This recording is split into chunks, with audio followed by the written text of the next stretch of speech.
నిన్న మరి పోచా బ్రహ్మానందరెడ్డి గారు పెద్ద ఆయన ఓపెన్ ఛాలెంజ్ విసిరారు. పాపం పెద్ద ఆయన వయసులో పెద్ద అని ఇప్పుడు వరకు నేను ఎప్పుడు పర్సనల్ గా మాట్లాడలేదు, ఎప్పుడు కూడా ఆయన గురించి నేను తక్కువ చేసి మాట్లాడలేదు. కానీ నాకు తెలిసి ఆయన కొడుకు కన్నా నేను చిన్నగా ఉండొచ్చేమో నాకు తెలియదు, కానీ ఆయన ఓపెన్ ఛాలెంజ్ విసురుతుంటే నాకు అనిపించింది నేను కూడా ఛాలెంజ్ చేయాలని అనిపించింది. ఇప్పుడు వరకు ప్రతి ప్రెస్ మీట్ లో ఒకటే మాట్లాడతారు పోచా బ్రహ్మానందరెడ్డి గారు.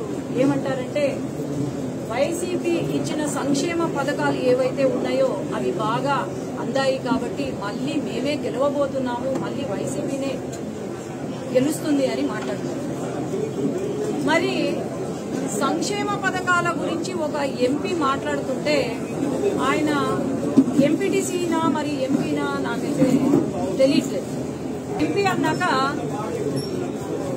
ఆయన మాట్లాడిన మాటల తర్వాత నేను చాలా రీసెర్చ్ చేశాను ఆయన పైన.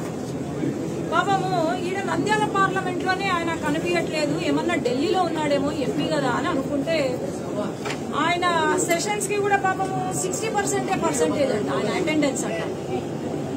ఈరోజు నంబర్ ఆఫ్ డిబేట్స్ చూస్తే ఈ 5 సంవత్సరాల్లో 20 డిబేట్స్ లో పాల్గొంటే మోషన్ ఆఫ్ థ్యాంక్స్ అవన్నీ పక్కన పెడితే 10 డిబేట్స్ పాల్గొన్నారు. ఈ 10 డిబేట్స్ లో ఏమైనా ముఖ్యమైన విషయాలు ఏమన్నా మాట్లాడినారా అంటే ఒకటే ఒక మాట, నంద్యాల పార్లమెంటు నంద్యాల టౌన్ లో ఉన్న పొల్యూషన్ గురించి మాట్లాడారు తప్ప ఇంకేం లేదు. ఈనాడు పోచా బ్రహ్మానందరెడ్డి గారు అంటారు అసలు ఆమెకు ఏం తెలుసు, ఆమె ఏమన్నా సేవ చేసిందా అని అంటారు. మీరు ఎక్కడో ఢిల్లీలోనో మరి ఏ కల్తీ సీడ్ బిజినెస్ లో చేసుకుంటా బిజీగా ఉన్నట్టున్నారు. మరి నంద్యాలలో మేము ఏం చేశామో మీకు తెలియనట్టుంది. గత 5-6 సంవత్సరాలుగా నేను ప్రత్యక్ష రాజకీయాల్లో ఉన్నాను. జాబ్ క్యాలెండర్ కానీ ఏ చిన్న ఇష్యూ వచ్చినా కూడా నేను ధర్నాలు చేశాను, కేసులు పెట్టించుకున్నాను.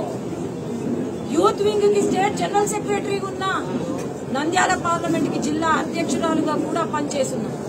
ఈ రోజు నీకన్నా ఎక్కువ మండలంలో ఏ సమస్యలున్నాయి, ఏ ఊర్లో ఏ సమస్యలున్నాయని నాకు బాగా తెలుసు నీకన్నా. మరి నువ్వే అభివృద్ధి చేసుంటే ఏం అభివృద్ధి చేశావు నంద్యాల పార్లమెంట్?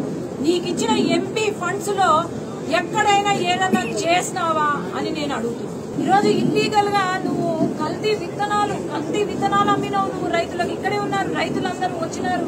నిన్న నువ్వు పెట్టిన ఏదైతే ఉందో ప్రెస్ మీట్ అది చూసి ఈ రోజు రైతులు క్యూ కట్టినారు. అమ్మ మేము కూడా మోసపోయినామమ్మా. ఈరోజు లైవ్ ఎగ్జాంపుల్ ఎందుకు నేను మాట్లాడింది కాదు, ఈరోజు ఏపీ రైతు సంఘం వాళ్ళు మాట్లాడింది.